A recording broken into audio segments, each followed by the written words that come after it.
Let's talk about groups in access management. If we'll navigate on the left to the User Groups tab, we can see that we can create a group. Group is a basic mechanism for grouping the same users together. Let's say we have a development team, or we are leading a team which is using AWS as the infrastructure. We can create, let's say, groups for developers, for the QA team, and for administrators. And all of them can get different accesses, and then to those groups, we are adding users so that it's easier for us to manage policies. You can imagine that if we would have hundreds or even thousands of users in IAM and we would like to do only attaching policies to each particular user, that would be a hard thing to accomplish and to keep in wraps when there are so many users. But if we would know that those users are only in, let's say, 5 or 10 groups, then it's easier for us to attach policies to our groups and then users to our groups, then do it one by one. So let's create ourselves some kind of a group. Let's call it developers. And we can already add a user to this group. We can do it here or attach it from the user or from the group once we did that. So let's leave it for now without the adding a user. And now the same view which we already saw, some policies. Let's say developers need S3 read-only access, as we talked about this S3. And let's also say that they need IAM and also read-only access. Let's create such group. We'll see that developers group was created. There are 0 users and there are permissions defined. If we'll go here, we will see the same view. So we will see those 2 policies. So read-only on S3 and read-only on IAM attached.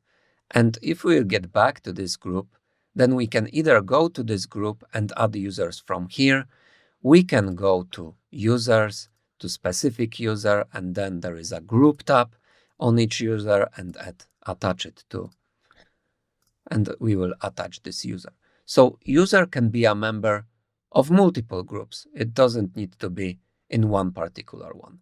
So we can see right now that this user which we have was attached to the developers group, which, just as a reminder, has an IAM read-only access and S3 read-only access. So let's get back to our Cognito window, which we have here, and let's try to refresh the page on IAM. We will see that we have an access, and let's see if it's actually read-only.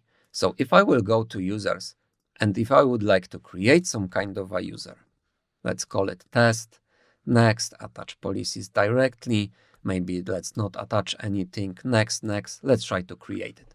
Access denied to IAM create.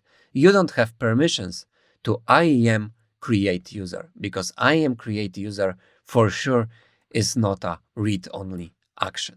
So let's get back from that, and let's also navigate to S3, and we will see the same mechanism here. So I will go to S3, I will be able to list buckets, but I won't be able to create one. Let's do something very simple here and leave everything as is. Don't worry, it's just to show IAM. We will go into S3 in a few videos. I will try to create, failed to create a bucket, permission required. Okay, and if I go to any other service, like EC2, which we will also talk about, I will not be able to even list those. You can even see here, that's a great view to show the previous one, how many API errors and how many denied signs are here. So this is the approach to dealing with users on a group level so that we can manage those permissions a little bit easier.